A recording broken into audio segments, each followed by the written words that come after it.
55 заводты алып келдірмеу. Ол 55 заводты алып келді дегенің біздің қазақтың басына күн туды деген сөз. Соғыспай алу деген мақсат. Қытай арманы деген бар. Қытай арманы ол дүние жүзін жаулау мақсат. Бір поезд, бір бағыт деп жатыр.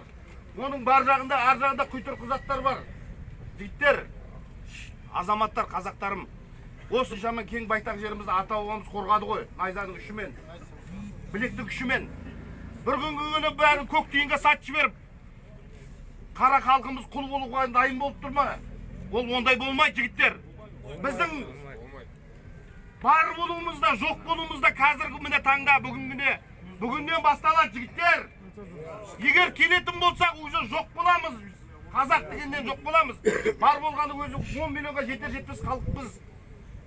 Біз ата осынша жерімізді бізге жаны ашымаса кім ашиды жаны? 55 заводына қарсымыз. 55 заводымен 55 миллион Қытай кірсе автоматически Қытай боласың. Ол қазір емес, ертең емес, 20-30 жылда іске асырады. Мына тұрған қазақ әр азаматымыз ертең жұмыссыз қалып, ата-бабаларымыздың бәрі сүйектері сырқырап, ана жерде жатқанда сүйектері сырқырап, нағылет атпасын біздің аталарымыз. Ағайындар ойланатын уақыт келді. Біз мына түрімізбен біздің жерімізден де бәрінен айырылатын түріміз бар. Қазірде өзіміздің мәселеміз жетеді. Орыс тілімізден айырылай деген кезде мынандай болып отыр. Біз сол үшін қазақ, бәріміз бір қазақ болу керек. Ол милиция болсын, ол кембі болсын, ол басқа болсын, ол милиция, ол үкімет болсын, бәріміз бір қазақпыз, жігіттер.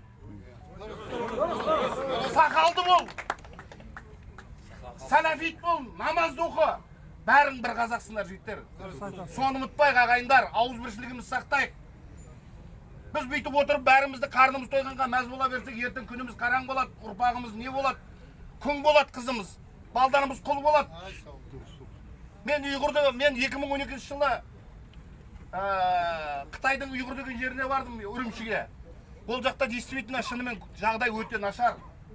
Үрімшіде сол кезде 2012-де жұмыссыз жүргеннің бәрі ұйғырлар. Кредит те бермейді, басқа да бермейді. Сол сияқты заттар, жігіттер, өз жерімізде өзіміз құл болмайық, ағайындар. Мен айтарым осы. Кейінге салмаң болар, баяғы Совет одағы жоқ. Әркім өз басымен қайғы қазір. Енді соңғы қазақтың бары жоғы осыда шешу үшін мақсатты осы кезде келіп тұр міне жігіттер. Келдік уже. Қытайға қарсымыз. Біздің бәріміздің бір мақсатымыз қара Қытайды кіргізбеу. Қытайға давай жігіттер. Bir ağızdan karşımız!